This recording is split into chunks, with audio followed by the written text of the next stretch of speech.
Acontece aqui, preste muita atenção, é o Senhor que desejou absolutamente todos os detalhes, amém?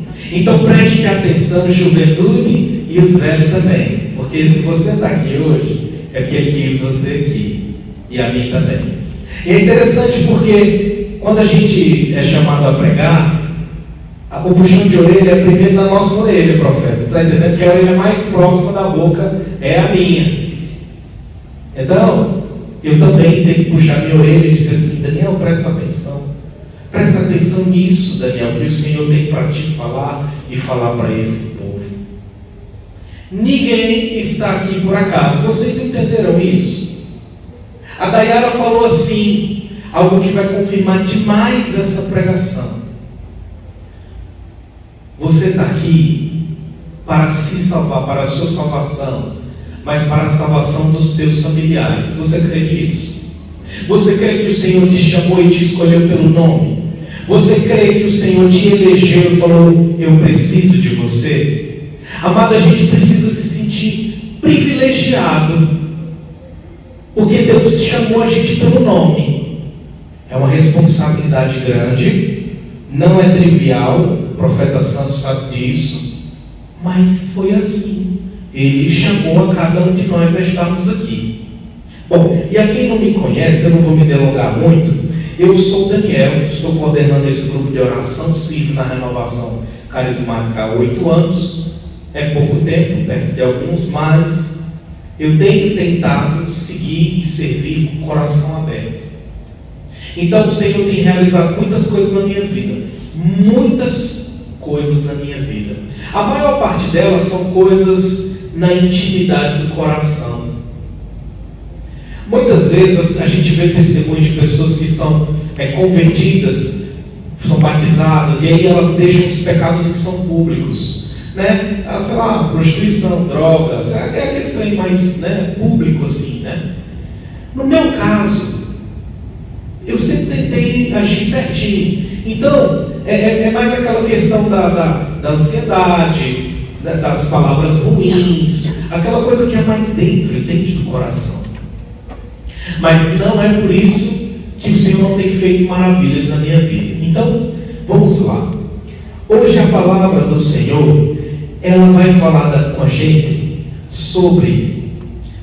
muito sobre a obediência.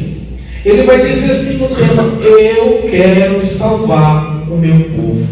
Olha que bonito Deus, o Criador. Pensa.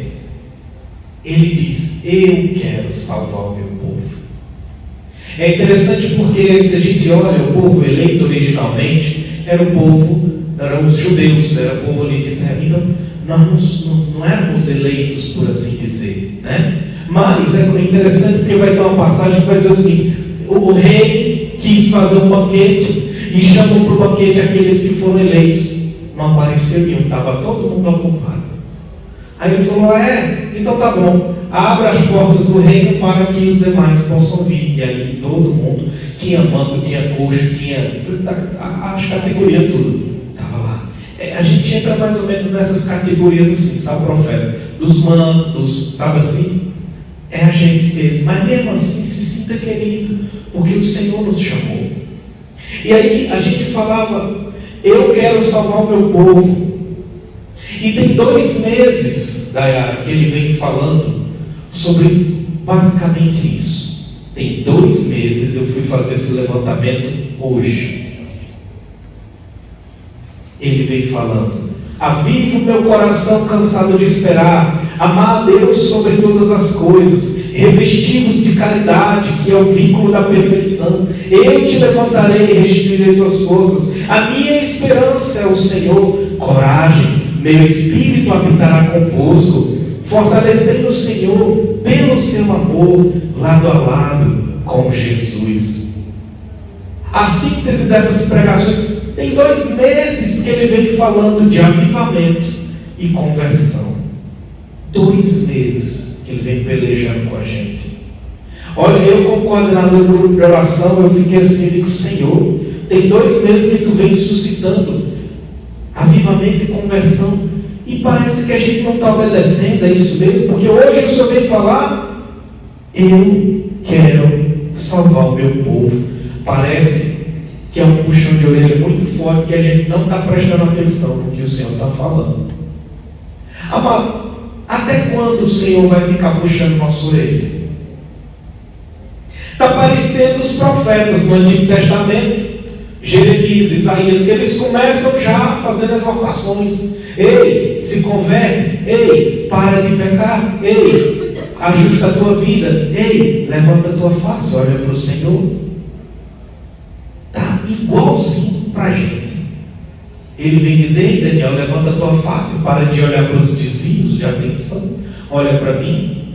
Eu quero te salvar, quero salvar os teus. E aí eu desfrutando aquela realidade, eu falei, tá bom, Senhor, tudo bem. O Senhor quer nos salvar, top. Mas, às vezes a gente não te segue e não te obedece por falta de atenção. Não é por maldade. Amado, explica para mim, quem vem no grupo de oração e deliberadamente fala assim, eu não vou seguir Jesus. Tem alguém que fala isso? Esse aí eu não vou obedecer essa pregação, esse ensinamento da pregação, esse aí eu não quero. Alguém já saiu daqui com esse sentimento? De falar, esse ensinamento eu não vou. Não tem. Não tem. Conscientemente, assim, pleno, não tem. E eu falava isso com o Senhor, e digo, Senhor, então o que é? E aí ele me levou para Efésios 6. Se você tiver com a palavra, abre ela aí, amado, vai. Efésios, lá a carta de São Paulo aos Efésios, lá no capítulo 6. Quem é da intercessão já sabe onde nós vamos. Reza isso todo santo dia. Efésios 6, amados, Efésios 6, nós vamos lá do versículo 1. Quem não tem a palavra, escuta com atenção. Quem tem, senta pertinho de quem não tem, para fazer aquela partilha bacana. A minha tradução ela vai estar ligeiramente diferente, mas vai dar para entender. Tá bom? Vamos junto? Então olha lá. Vai dizer, no capítulo 6, versículo 1: Filhos, obedecei a vossos pais em atenção ao Senhor, pois é justo que o façais. Honra teu pai e tua mãe é o primeiro mandamento, que inclui uma promessa, para que tudo te corra bem e vivas muito tempo na terra. E ele vai falar também aos pais: Pais, não irritei vossos filhos, mas educai-os na disciplina e com a exortação de Deus.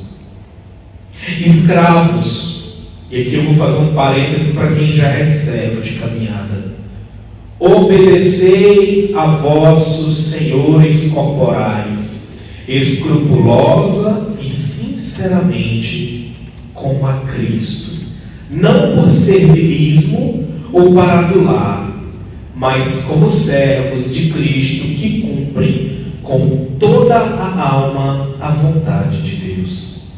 Servir de boa vontade, como a Cristo, não como a homens. E aqui também vai a quem é casado. Quem é casado, quem é marido, quem é esposa, levanta a mão. Todo mundo? Quase todo mundo. Então aqui também vem para nós que somos casados. Servir de boa vontade, como a Cristo, não como a homens, conscientes de que o Senhor pagará a cada um o bem que fizer, seja escravo, seja livre.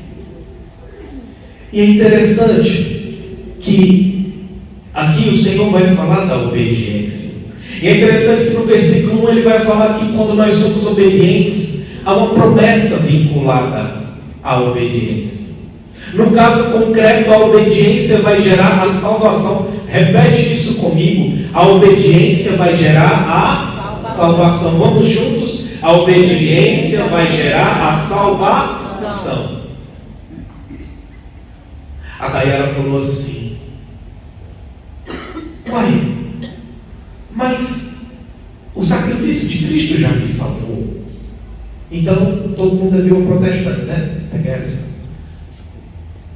Não. A gente precisa ainda complementar essa justificação. E como é que a gente complementa essa justificação? Sendo obediente aos mandamentos, às figuras de autoridade, como ele, obedecei a vossos pais, e atenção, também vai dizer obedecei àquele que é o seu Senhor. Obediência. A obediência é a chave para a salvação. E o Senhor está dizendo o quê? Eu quero salvar o meu povo. O que está faltando, amados? A gente ser o quê? Obediente. Podemos encerrar a pregação, né? Já concluímos aqui, vamos rezar, podemos para cá. É isso. Não tem mistério, amados. Mas tem alguns detalhes. Se a gente continua aqui no versículo 10, o Senhor falava assim, tudo bem, tem um pouco aí de desobediência, mas tem também combate espiritual. E eu quero que você olhe com muita atenção para o versículo 10. Finalmente, fortalecei-vos no Senhor e na sua força poderosa. Vestir a armadura de Deus. Como é que está na Bíblia, Ave Maria? A armadura de Deus. A tradução perfeita, a armadura de Deus. A armadura não é minha, não é sua, não é de couro, não é de pano, não é de ferro. É a armadura de Deus. Então vamos vestir essa armadura. O que precisa, santo? Vamos olhar na palavra, presta atenção.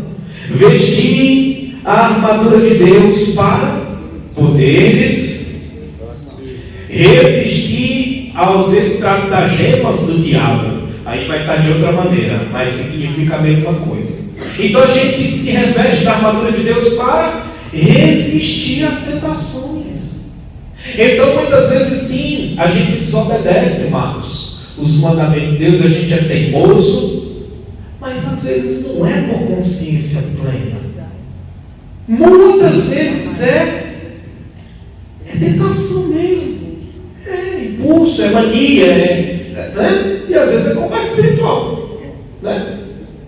Então você e eu, nós vamos, para resistir aos estratagemas do diabo, nós vamos nos revestir da armadura de Deus. Pois não lutais contra seres de carne e osso, mas contra as autoridades, contra as potestades, contra os soberanos destas trevas, contra os espíritos malignos do ar, espalhados no ar. Portanto, tomai as armas de Deus. As armas então são de Deus, para poderes resistir no dia mau e sair firme de todo o combate. Rapaz, quem quer um negócio desse aí, levanta a mão. Quem quer sair um bichão mesmo assim forte, sem cair nunca mais, diga para mim. Eu quero. Só que o problema é que às vezes eu esqueço de seguir isso aqui. Pode, Natália? Não pode. Então vamos junto aprender de novo, Marcos. Vamos lá. Cingir os rins com a verdade. Então a gente não vai cingir os rins com a mentira, com engano, com omissão. É com a verdade. Revestir a couraça da justiça. Amado, nós temos que ser justo. Ser justo é obedecer o mandamento. Ser justo é acolher aquele que está mais fraco, como disse o profeta. Por isso que ele falou, eu achei que foi graça, porque era o Senhor já antecipando de ir aos mais necessitados. Isso também é justiça. Calçai as sandálias da prontidão. O que o Senhor falou por meio de você? Do exército. E um exército, ele fica dormindo, sentado, deitado, ou ele fica de prontidão, Marcos? Ele fica em pé, profeta, ele fica ao fogo, ô santo. Ele não se senta, ele não dorme, ele não cochila, ele não fecha os olhos.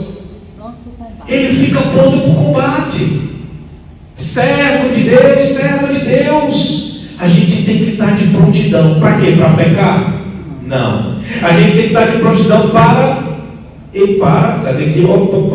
o Evangelho da Paz. Aí na sua vai estar ligeiramente diferente. É para anunciar o Evangelho, certo? a tradução ela deve ser diferença. E para tudo, em todas as ocasiões, empunhai o escudo da fé. Agora, tudo isso a gente faz com fé.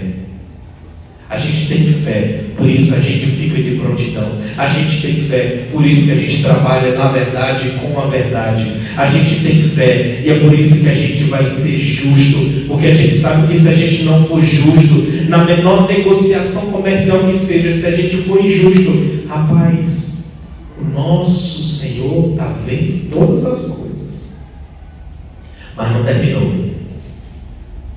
Aí ele vai dizer: para tudo empunhai o escudo da fé, no qual se apagarão as lanças incendiárias do inimigo. Então é com a fé que se apagam as lanças incendiárias do maligno. Colocai o capacete da salvação, empunhai a espada do Espírito Santo, que é a palavra de Deus. Olha que maravilha! Aí o Senhor me leva a fazer a seguinte pergunta: vida já está revestida de tudo isso aqui? Porque ele vai dizer: constantes, sejam constantes na oração. Aí o catecismo vai dizer que é necessário orar mais do que se respira. Pega essa, sabe? Ou seja, a gente tem que estar o tempo inteiro com a cabeça em oração, o tempo inteiro. Então a gente precisa, Marcos, modificar a nossa rotina, a nossa estrutura de vida para viver isso. E ao vivermos isso, nós estaremos longe, seguros das ocasiões de queda, das ocasiões de pecado. E aí a gente nem peca, nem a gente vira pedra de tropeço para ninguém. Esse é o primeiro ponto que o Senhor colocava. A dimensão do combate espiritual. Mas não terminava por aí. Porque o Senhor colocava que a gente tem que se alegrar, tem que desejar, tem que dar uma resposta. E na segunda dimensão a gente vai perscrutar ali os motivos para amar a Deus. Os motivos. Aí a gente vai rapidamente para a carta de São Paulo aos Hebreus, capítulo 12. No capítulo 12, o apóstolo vai dizer: esquecestes a exortação que vos dirigirem como a filhos? Meu filho, não desprezes o castigo do Senhor, nem desanimes se te repreende, pois o Senhor castiga a quem ama e açoita os filhos que reconhece. Ele açoita os filhos que ele reconhece. Está tendo sofrimento na tua vida? Está tendo? Faz parte. Faz parte, como a sábia Ana Maria falou. E por que é? Daqui a justificativa. O Senhor castiga a quem ama. Bota a mão no teu coração e fala: eita, o Senhor me ama. Diga aí. Ele me ama muito, viu, pelo texto. Olha, hein, Cris? É muita coisa. Diga aí, moço. Ontem foi dia dos pais, Ana. Tu falou assim: parabéns, papai. Falou pro teu papai do céu? Falou? Então, da mesma forma que nós pais, aqui tem pai, muitas vezes precisa puxar a orelha do menino que não está se comportando. A gente faz quando a gente ama. Amado, entenda que quando a gente ama, a gente cuida, a gente se importa, a gente briga, a gente é chato. Quando a gente não ama, nós somos indiferentes. Porque o contrário do amor não é o ódio, é a indiferença. Quando a gente fala: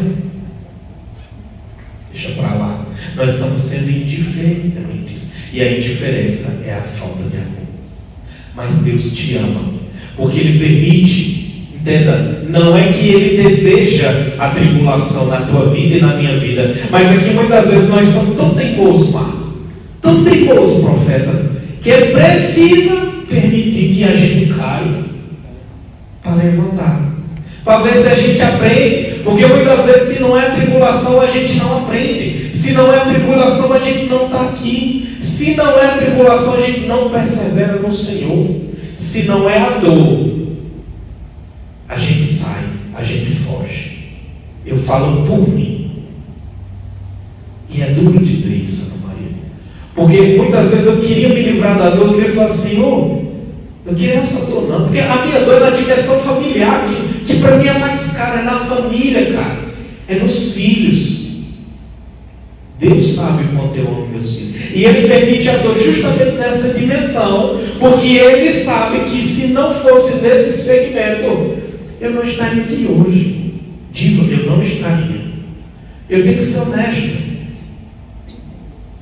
E por isso, eu alegro o meu coração. Olha que interessante. Outrora, eu ia ficar chateado. Meu Deus, tu está permitindo tanta apurriação, Rogério, na minha vida, Deus. Eu ia dizer isso para ele, Rogério. Mas hoje eu já entendo que eu preciso agradecer a Ele, alegrar o meu coração, porque é sinal de que Ele me ama, e é sinal que Ele me ama tanto que quer que eu melhore, que eu seja apurado, que eu vá perdendo trejeitos ruins que eu aprendi culturalmente, aquele jeito machão, aquele jeito, né, de falar coisas duras. Uai, eu não posso mentir. Ele quer isso de mim, e muitas vezes é na dor que Ele encontrou a única forma de me fazer curvar, de me quebrar, para me construir. E Ele tem feito maravilhas na minha vida, amados. Disso eu dou testemunho e louvo a Deus por isso. Mas além disso, eu quero que fique muito claro, eu estava orando e eu quero partilhar isso com vocês, que existem vários motivos. A gente precisa primeiro honrar Ele porque Ele é nosso Pai, sim ou não? Ora, ontem, dia dos pais, o mandamento diz honrar pai e mãe. Ele não é nosso Pai? A gente precisa honrar Ele. O mandamento vai dizer também, ama Ele sobre todas as coisas. Mais que o meu trabalho, mais que os meus filhos, mais que a minha esposa. Difícil. Porque eu dizia assim, não, minha família é a minha prioridade. Para que eu disse isso, Marcos? Olha, meu filho, foi só para me quebrar, macho. Porque não é para ser assim, Diva. É para ser Ele sobre todas as coisas. E o interessante é que a gente fica com medo de dizer isso. Não, Deus, eu te amo sobre as coisas. Né? Com medo de deixar a família de lado. Mas não deixa. A gente está aqui, a gente está servindo, santo. Meu filho, olha, é todo dia da semana, profeta. Pensa aí. É final de semana. Meu casamento melhorou. Não tem mais tempo para brigar, velho. Não tem mais tempo, não. Diga aí. Hein? Não tem, não. Ana Maria, não dá tempo para brigar. Quando vai querer brigar, ih, rapaz, estou lembrando agora, depois da briga, não dá, Léo. Não dá. Está vendo como serviço é maravilhoso? Então, muda tudo. A gente não precisa ter medo, não precisa ter apego. Porque quando a gente dá um sim pleno, decidido ao Senhor, Ele faz o extraordinário acontecer na nossa vida. A gente não vai perder a nossa família, a gente não vai perder o nosso esposo, a gente não vai perder os nossos filhos, muito pelo contrário, a gente vai ganhar, muitas vezes até o céu por eles. Quem quer salvar sua família? Levanta a mão. E deixa eu te contar que tem um negócio chamado comunhão dos santos. Que você, por meio da comunhão dos santos, pode ir ali se esforçando, servindo, ajuntando as moedinhas, os tesouros no céu, que vão servir, com certeza, para a salvação daqueles que você ama.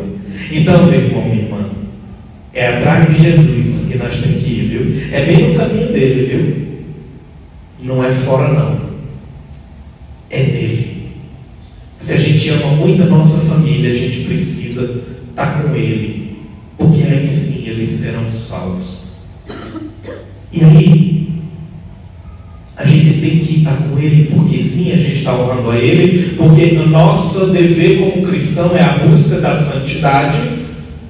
A gente precisa estar nele para que a gente não se perda. É muito fácil se perder, amados. Olha, eu não sei a Diva, mas a Diva não quer santa. Isso. A Bíblia é santa, ela não passa por isso. Mas eu, qualquer coisinha assim, eu disse logo atenção. Olha, rapaz, eu estava mexendo esse final de semana eu dei uma oficina em casa. Aí eu comecei a mexer com madeira. Aí daí eu pesquisar a ferramenta, eu mostrei para tu, não foi, Sandra? Aí pronto. Aí a cabeça vai embora, filho. Basta dar um tempinho, profeta, que a cabeça vai embora, logo já perde o rumo.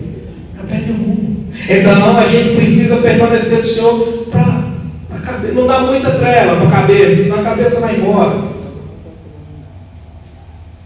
E a gente precisa permanecer no Senhor, porque aqui, na caminhada, é nesse percurso que Ele vai curar a gente, que Ele vai nos libertar, que Ele vai nos levantar, que Ele vai nos dar sabedoria, dons por meio dos quais a gente vai servir melhor e mais a Ele. É nele, é nele. Não há outro caminho senão nele. E aí eu te convido a ficar de pé nesse instante, rapidinho, fica de pé, para a gente encerrar esse momento. Eu quero, amado, que você tenha em conta que hoje o Senhor veio nos falar nessa pregação de duas dimensões. A primeira dimensão, repete comigo, é combate espiritual. Combate espiritual. E a segunda dimensão, ele veio nos falar dos motivos que a gente tem para obedecer ou para estar com Ele. Amém? Motivos para obedecer. Repete comigo. Então, combate espiritual, você vai orar Efésios 6 diariamente e vai buscar viver aquilo na sua vida, sim ou não? Repete comigo, Efésios 6. Vamos de novo, Efésios 6. Porque não dá para viver sem a armadura de Deus. Não dá. E precisa ser uma rotina na nossa vida. Não dá para ser uma vez por semana, uma vez no mês, não. É diário. Tem que ser diário.